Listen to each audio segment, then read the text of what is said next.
Well, friends, I welcome you all in this session on hire purchase accounts. Well, friends, in the previous lecture, we had studied about the basic concepts of hire purchase accounts, and we had learned that how the accounting system takes place when the accounts are recorded under the hire purchase system, and what sort of accounting treatment is done as far as the hire purchase transactions are concerned. So, in line with that today we will discuss that when total cash price and installments are given, but rate of interest is not given, then how to determine the amount of interest as far as the hire purchase accounts are concerned. So, in this we will discuss with the help of an example to make the learners understood and to make the presentation very clear that how interest amount is calculated when the interest rate is not given in the question. So, it is very simple to determine the amount of interest when the rate of interest is not given. Friends, we had discussed an example in the previous lecture. So, here we will see how the amount of interest is calculated. So, here you know that in that particular example rupees 8,000 were paid as a down payment and 3 installments of rupees 8,000 each per annum was also supposed to be paid by the hire purchaser. So, that way hire purchase price was 32,000 and the cash price was mentioned in the question that it is rupees 29,800. So, the down payment is also given, that is rupees 8,000. So, if we subtract the amount of cash price from the hire purchase price, so we can easily calculate the total amount of interest included in the hire purchase price.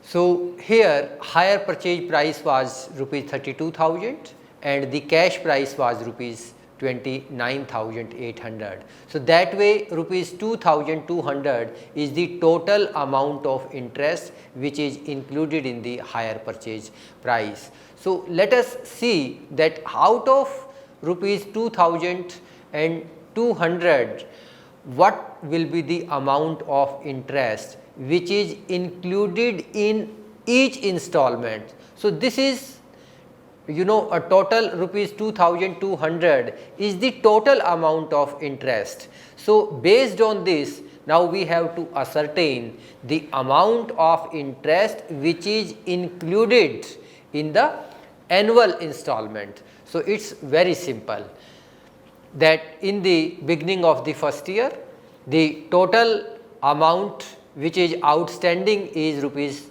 24,000 because the total hire purchase price was 32,000 and out of 32,000 rupees 8,000 were paid to the hire vendor immediately as down payment. So, therefore, at the end of the first year the outstanding amount was 24,000. So, here ratio 3 because all the 3 annual installments are outstanding are pending, therefore, the ratio is 3. So, here we can easily calculate that total amount of interest is 2,200 and when ratio is 3:2:1, it means at the end of the first year there are 3 installments which is lying pending, then at the end of the second year, then at the end of the third year. So, here 2,200 multiply by 3 divided by 6. So, here the amount of interest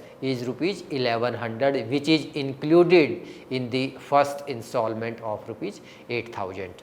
Then at the end of the second year, the outstanding amount is 16,000, because another 8,000 rupees were also paid at the end of the second year. Therefore, the outstanding amount is 16,000. So, here again we can easily calculate the total amount of interest was 2200 multiplied by 2 divided by 6, because at the end of the second year, the ratio is 2:6. So, it is 733. So, it shows that rupees 733 is included in the second year annual installment of rupees 8000.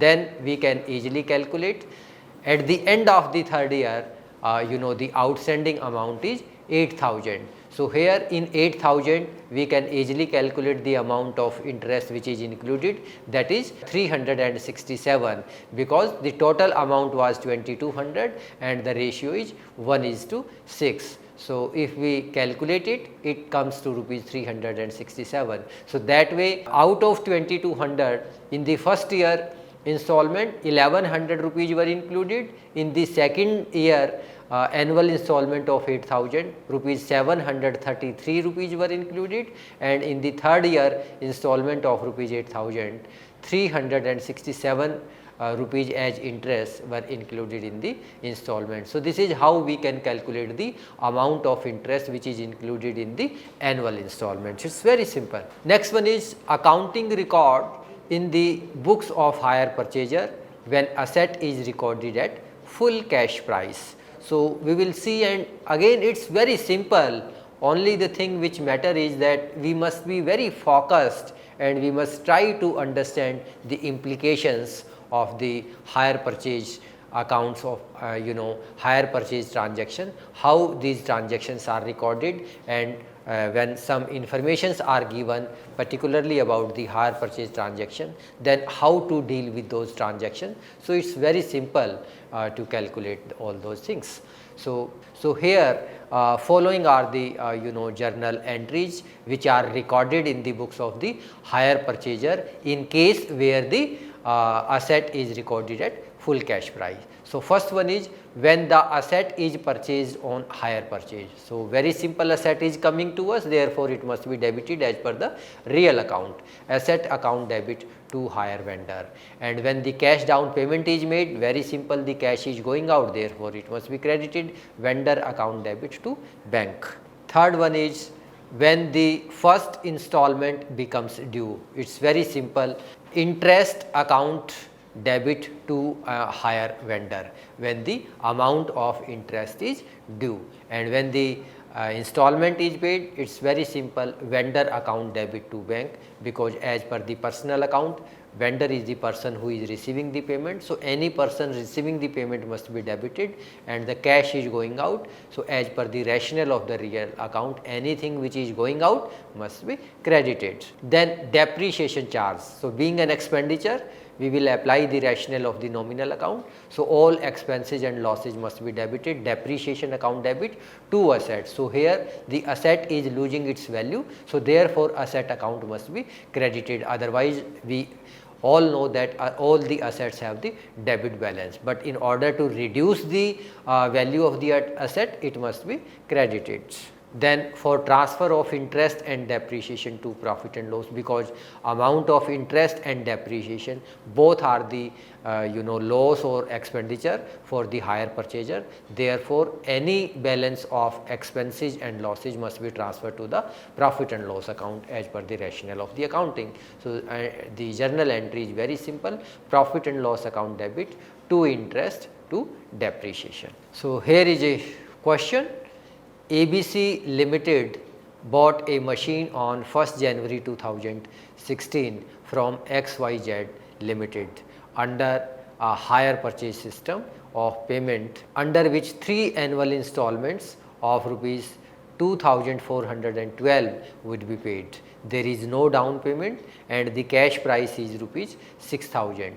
The rate of interest would be 10% and the depreciation rate would be 20% per annum would be charged on straight line basis. So, here the depreciation would be charged as per the straight line basis. It means the amount of depreciation will remain the same over a period of time. So, here let us see the informations which have been provided in the question. The first one is date of purchase, it is mentioned 1st January 2016, and it is also mentioned that there is no down payment. It means the no amount was paid immediately. Then the second one was date at which the installment becomes due. So, it is 31st December. Every year the installment becomes due. It means 31st December 2016, second installment 31st December 2017, and third installment 31st December 2018. So, date of closure of accounts again 31st December. Cash price, it is given 6,000. Then hire purchase price minus interest, annual installment. So, there are 3 annual installment of rupees 2,412. So, if you multiply it, it comes to rupees 7,236. So, number of installments are 3, amount is given, mode of each installments is given, that is 3 installments of rupees 2,412 each. Rate of interest 10% per annum, rate of depreciation 20% per annum, method of depreciation straight line method. So, all the relevant informations have been provided, and with the help of these informations we can easily prepare the ledger accounts in the books of the hire purchaser or in the books of the hire vendor. So, we will prepare the ledger accounts in the books of ABC Limited. It means ABC Limited is the hire purchaser. So, ledger account in the books of hire purchaser. So, first it is machinery account, and then the other accounts are there. So, here the machine has been bought against rupees 6,000. So, we had made an entry machine account debit to hire vendor. So, hire vendor is XYZ Limited. So, it is 6,000 rupees. Then we charge the depreciation. So, we will charge the depreciation at the rate of 20%. So, 20% of 6,000, it is 1,200. So, by balance CD at the end of the year 4,800. So, total it is 6,000, 6,000.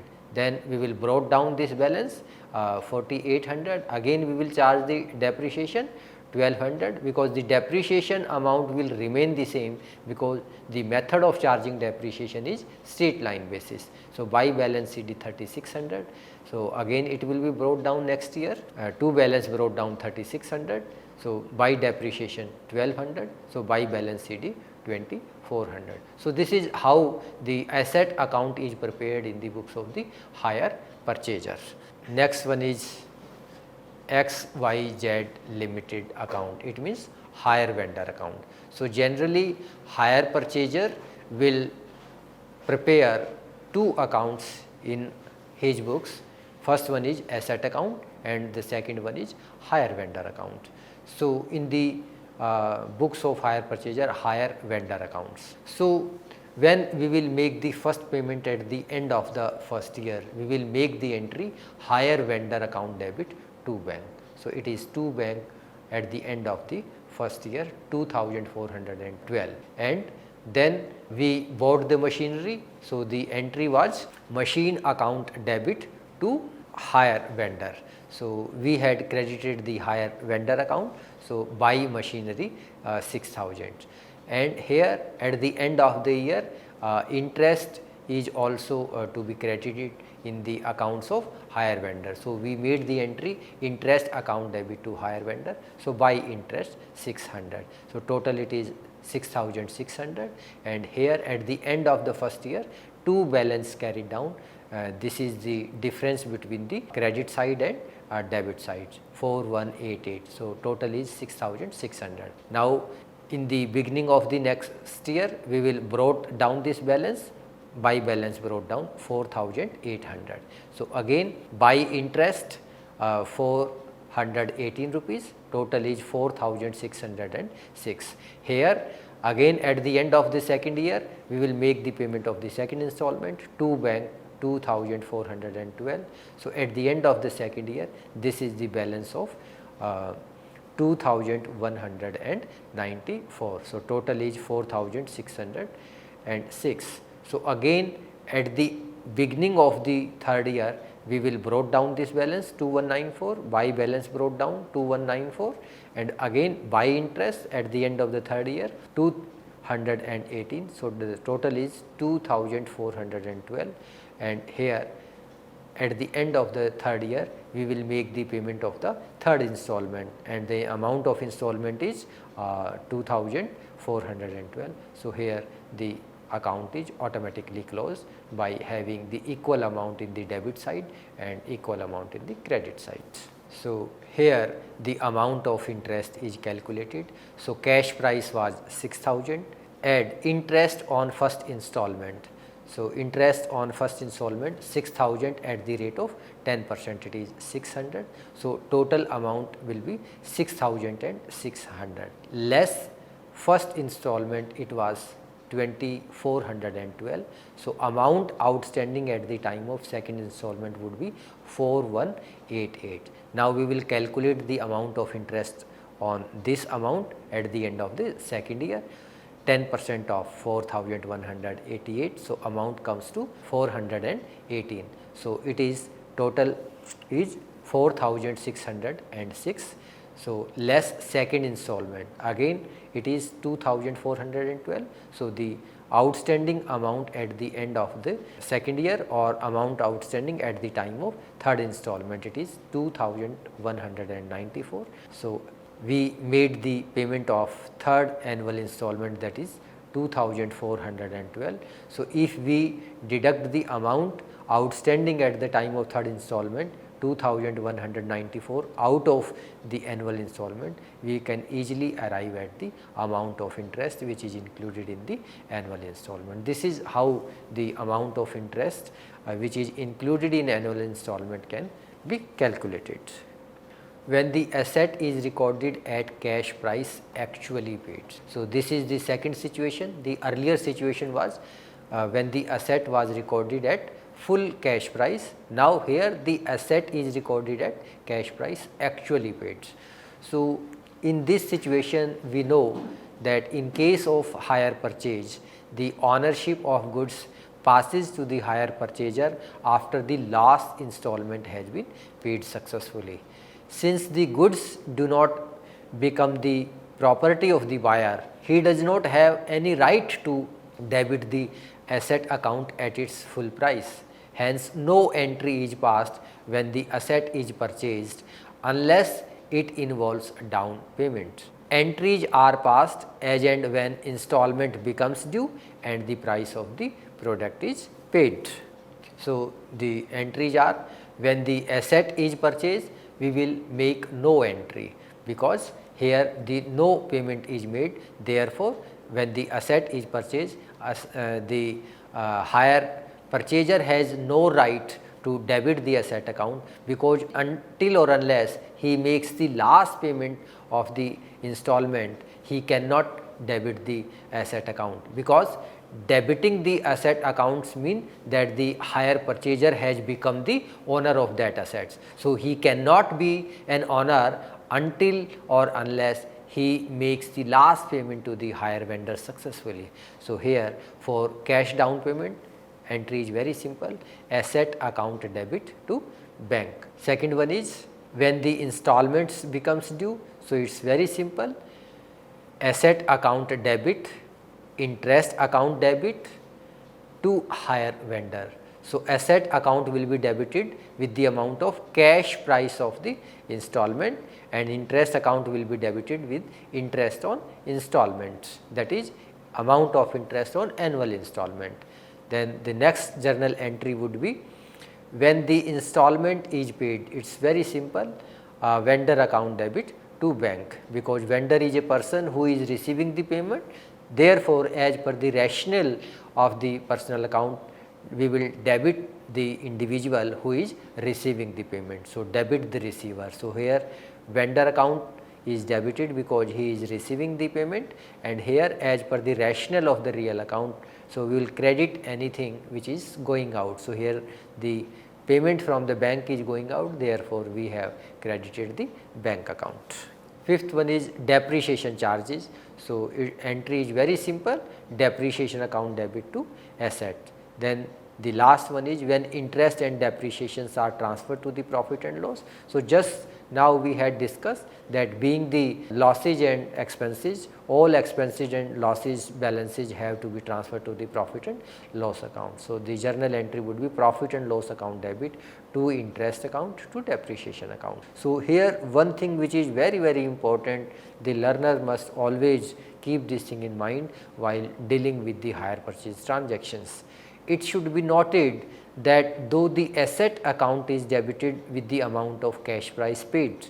So, here it is clearly mentioned that not full cash price, we will debit the asset account with the cash price actually paid, not with the full cash price. The depreciation is charged on the full cash price. So, depreciation will always be charged on the full cash price. Now, the accounting treatments in the books of hire vendor.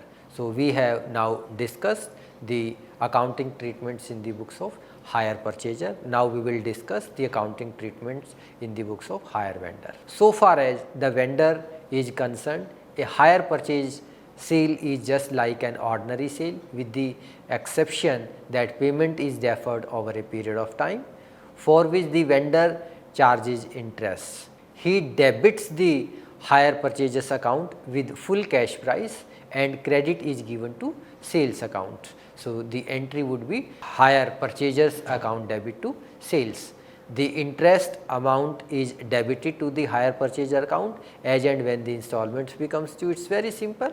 Installment amount received are credited to the hire purchaser account. So, entry would be cash account debit or bank account debit to hire purchaser and debited the bank account. So, on sale of goods under hire purchase, very simple, hire purchases account debit to sales account with full cash price. So, when we will receive the down payment, entry would be hire purchaser account debit to sales. So, here hire purchaser is the personal account. So, as per the rationale of the personal account, debit anyone who is receiving on receiving the cash down payment. On installment becomes due. So, when the installment becomes due, we will debit the hire purchaser account debit to sales. On getting the payment on due installment, hire purchaser account debit to sales. So, here on getting the payment on due installment, entry must be bank account debit to hire purchaser. Here entry must be bank account debit to hire purchasers, and here also bank account debit to hire purchaser. So, it is typographical mistake. So, kindly make it correction here. Here on receiving the amount, the entry would be bank account debit to hire purchaser. Here also bank account debit to hire purchasers. So, illustration is given. On 1st January 2017, IFB Limited acquired machine from JK Limited. So, here JK Limited is the vendor and IFB Limited is the hire purchaser for rupees 1886 cash price under hire purchase agreement, where rupees 400 was paid, 400 was paid as the initial payment. So, this is the cash down payment, and 2 installment of rupees 800 each would be paid. Interest at the rate of 6% per annum, and prepare ledger account in the books of JK Limited. It means we have to prepare the ledger account in the books of the hire vendor, assuming the rate of depreciation at the rate of 10% based on the straight line method. So, in the books of JK Limited, IFB Limited. So, IFB is the hire purchaser and JK Limited is the hire vendor. So, we have to prepare the ledger account in the books of hire vendor. So, it is very simple. Let us see how to prepare. So, the sales is made of rupees 1886 on 1st January. So, the entry was hire purchaser account debit to sales. So, IFB is the hire purchaser. So, in the books of JK Limited, we will make the entry IFB Limited account debit to sales. So, in IFB Limited to sales 1886. So, here by bank. So, here we made the entry bank account debit to IFB Limited for cash down payment 400. So, by bank 400. Then at the end of the year we made the payment of first installment. So, again by bank 800. So, here now the amount of interest is 89. So, we can easily calculate the amount of interest. So, this is the total amount of sales. So, out of this, we paid rupees 400 as cash down payment and 800 at the time of first installment. So, if we subtract 1200 out of 1886, so it is 686. So 686. So we can easily calculate the amount of interest. The rate of interest rate will be 6% per annum. So we can easily calculate the amount of interest. Later on we have calculated also. So now this is the bank balance by balance CD at the end of the first year, 775. This is the total of IFB Limited. Credit side 1975, debit side 1975. Now we will brought down this balance in the beginning of the next year. Two balance brought down. So again at the end of the second year we made the payment of second installment 800. So here 2 interest 25. So this is the balancing figure 800 800. So interest account in the first year it was 8900. So interest for us, interest is the income. So we will prepare, we will make the journal entry profit and loss account debit to interest, and here 89 rupees to profit and loss 89 rupees, and by IFB Limited, because at the end of the second year when the amount of interest become due, we made the entry hire purchaser account debit to interest. So hire purchaser account debit to interest. So in the interest account by hire purchaser. So IFB is the hire purchaser 89 to profit and loss 89. So second year again by IFB Limited 25 to profit and loss 25. So for us, you know, amount of interest is the income. So account of any incomes or gain is also transferred to the profit and loss account. Therefore profit and loss account is written here. Working note. Yes, here this is how we had calculated the amount of interest for the first year 89, amount of interest for the second year 25 rupees. So here cash price was 1886, cash price, this is the down payment 400. So balance is 1486. So add interest on in first installment to be paid on 31st December 2017 at the rate of 6%. So if we will calculate this amount, we will come to know that it comes to 89 rupees. Then the total is 1575. So less first installment becomes due at the end of the first year 800 rupees. So here in 800 the 89 rupees is the amount of interest and 711 is the principal amount. Then on 775 we can easily calculate the amount of interest on second installment at 6%.